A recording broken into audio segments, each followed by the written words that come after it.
Hello, and welcome to Back-to-Back Episode 1, Part 3. And I want to first say, sorry that I didn't answer the questions that I posed in the first video.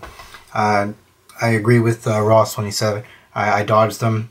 And there's a comment that said too that somebody said they wished I would have answered. And yeah, I was just excited to kind of get things going. I really wanted to just kind of start the dialogue.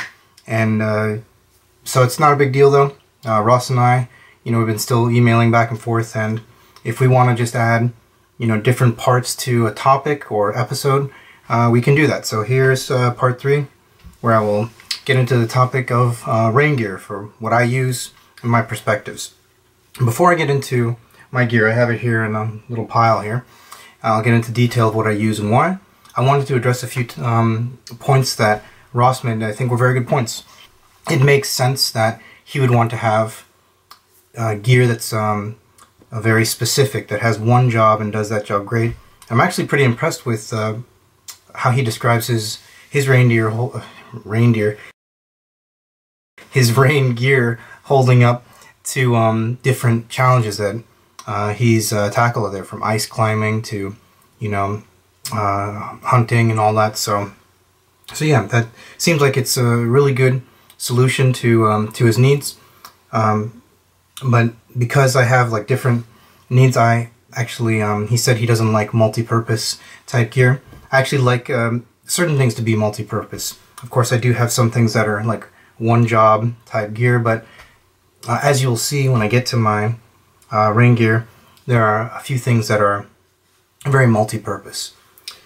Now, he also said that there's like, of course, a limit to how much breathability or how much ventilation or whatever you want to call it. There's a lot of marketing hype behind different fabrics and products, and I agree wholeheartedly. And I also agree, I think he makes a very good point when he talks about being damp from a little bit of like internal, sweat or condensation, as opposed to being completely soaked. And for anybody that's interested, you can check out how merino wool or other synthetic fabrics deal with keeping you warm while wet. And while it is true that it will keep you warm while damp, when it gets saturated or soaked, then it's not going to do the job as well or at all. It was, I think, ProLite Gear had a video about merino wool, how there's a certain percentage of I guess wetness or whatever you want to call it, that merino wool functions quite well, under. But then there's, of course, a threshold. Once you get soaked, you're just going to be cold and wet and miserable. So yeah, that's something that I think a lot of people overlook in the discussion about rain gear and bad weather. I find a lot of people that are new to backpacking are very, very concerned about, even just getting slightly wet. And it's okay, you can get just a little bit wet. It's not a big deal, just, not getting soaked, having the right, clothing, and of course we'll deal with that. Now, enough rambling on and on. As I tend to do, I will get to the gear that I use for rain or snow in certain occasions. I guess the first thing is, and I've shown this off in a video before on my gear list, this is my Montbell wind shirt or windbreaker, whatever you want to call it. Weighs I think 75 grams, and this is kind of on the border. I don't know if you would really consider this rain gear or not, but I thought it was worth mentioning that I will put this on, of course, to stop the wind, but also, and here's where we get into multifunction. If it's light rain or light, just scattered showers, like kind of a quick passing cloud or whatever, I'm fine with this. I'll just throw up my hood and it'll, kind of shed for a little bit, and it also is good at wicking the moisture away. And of course, now this is very, very breathable, but I mean, it's not intended to be a rain protection, really. But yeah, so I think this is worth mentioning as a nice kind of complement to your rain gear, especially when it gets a little colder and you want something to wear underneath the rain gear. This is really good for that too. Alright, so there's that. Now next is this is my new, not really new, but for like the past half a year now, my go-to big piece of rain gear, which is my Go Light Poncho tarp. And talk about multi-purpose gear. This is my shelter and my rain gear. In the summertime, I will only wear this, and I don't care if my legs get wet, not a big deal. But in colder weather, I will add some other rain gears, which I'll get to in a minute. Now, specs. Inside of here's this little silicone nylon stuff sack that I put it in.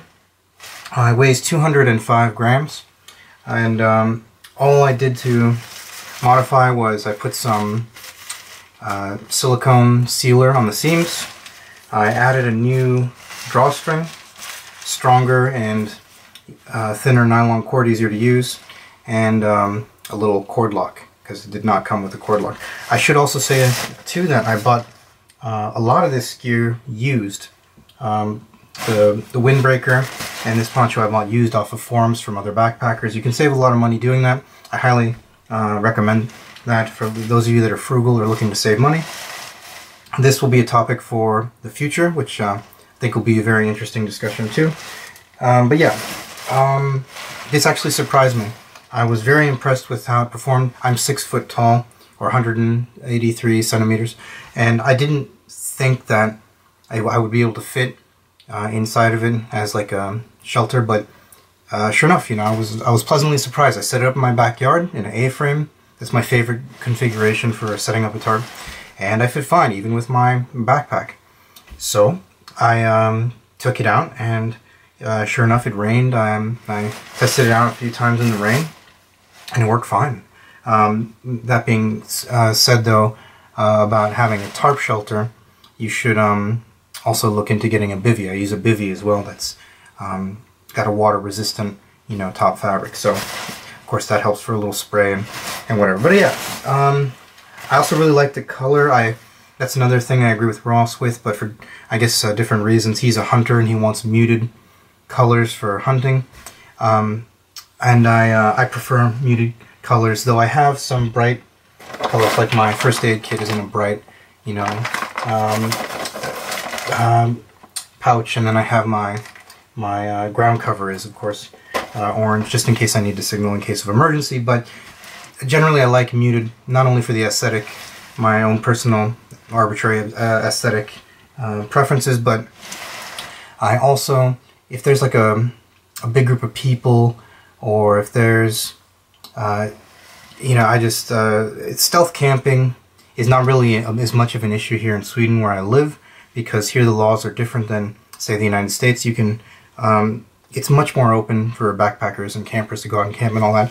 But, you know, I go solo a lot, and oftentimes I just want to be, you know, I want to do my thing, be left alone. And so it's nice to have muted colors, so locals or other like bigger groups of backpackers, if I encounter them, if I just want to kind of slip by them unnoticed, it's nice to have muted colors. And yeah, so stealth camping can be a good advantage of muted colors too. But yeah, that's the rain poncho. And now, I mentioned earlier, when it gets colder, spring and fall, I will throw in a pair of rain pants. These are also silicone nylon, and I should also add about the material silicone nylon. The poncho and the rain pants are both silicone nylon, and I found that because they're so slippery, for anybody that has ever used it, you'll know what I'm talking about. It's very slippery, and this I found to be a great added benefit to rain gear because it doesn't catch on any brush or thorns or anything. I've gone, you know, wading through big patches of, you know, tall grass and brush with my poncho on, and not had any problems, not had any snags or tears or anything like that. Granted, I've only had it about half a year, but I've had a pair of just regular nylon running pants for a few years now, and they're still going strong. No holes, and I will go right through the same brush, you know, or even off-trail stuff. Anyhow, I got these custom made as a favor from a person who I know online who's very good at making stuff. I just sent them an email, said, hey, listen, can you make me a pair of just silicone nylon rain pants, and they agreed. They wanted to be left anonymous because this is just kind of like a, like I said, a favor they were doing to me, and they charged me for a very reasonable price. It's pretty cheap. But anyway, it was my design. It's just a pretty simple design. The pant cuffs are, of course, slightly bigger so I can get them on and off with shoes. And then what I added on the sides are big vent pockets. Well, they serve the purpose of pockets if I want to get into my pants pockets, but also as vents. As I'm hiking, the vapor will, if I'm sweating, the vapor will come up and out, and because they're on the sides, they're protected by, you know, the poncho and my arms naturally, so rain doesn't really get in there. And I found that I've not ever gotten sweaty, and I think that's because too this season, though, like I said, I only use this spring and fall, so I don't really get that sweaty because it's cooler outside. But yeah, I've been very happy with these. I have not used them as much because, you know, I will only use these if it's like really, really heavy rain. And they also are good if you're doing laundry too, of course. Rain gear can always double when you need to like have something to wear while you're cleaning your stuff in like a lake or whatever. And yeah, there's that. And one last thing here.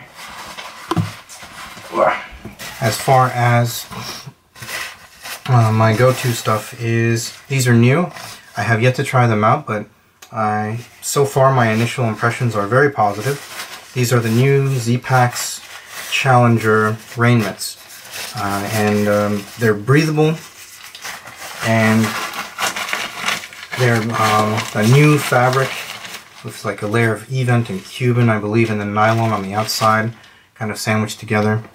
They're very nice and big, and I've tried this on with other gloves inside of them, and they fit fine. So not only will this get good use in the spring and the fall, but in the winter, you know, going over thicker gloves to keep my hands dry from, get the snow off my gloves, and also to add warmth. These, with the little Cuban stuff sack, only weigh 33 grams. Did I say how much the pants weigh? I don't think I did. The pants are like 80, I think 3 grams with the little stuff sack. But yeah, we'll see how these go. I think that they will do pretty well. I've read some other testing reviews online about this new fabric and the other like rain gear that's made out, and it's been pretty positive, so I'm looking forward to that. Now, one last thing I'll get into is my former kind of go-to rain jacket. This is the Z-Packs, the first generation, the white Cuban breathable rain jacket. I got this used online as well. It's a fairly expensive jacket if you get it brand new, but they've since phased this out. It's now just the black Challenger rain jacket that they have, I believe. But I've actually been very happy with this. I've had this for a few years now, and I've used this quite a bit. I've never had any internal condensation, actually, and I've worn this in heavy rain. This is the most breathable rain jacket that I've actually ever used, so I can't really say anything bad about it, really. It's been great. The only thing is that the design of the rain poncho I prefer, because not only can I use it as a shelter, but I can also use it as a pack cover. When I have this, I need to bring a pack cover for my pack, or I prefer to bring a pack cover for my pack, and it ends up, I end up, of course, saving some weight by using the rain gear as my shelter as well. This is 140 grams, which is pretty light, but then when you throw in shelter and everything else, like, there's a little bit of added weight there. So, alright, that's it. Looking forward to episode 2. I won't say much. I won't reveal the topic yet. I'll let Ross do that. But I hope this was interesting or helpful. Please, leave a comment below on what you prefer, or if you have any questions or anything, and I'll try and get to it.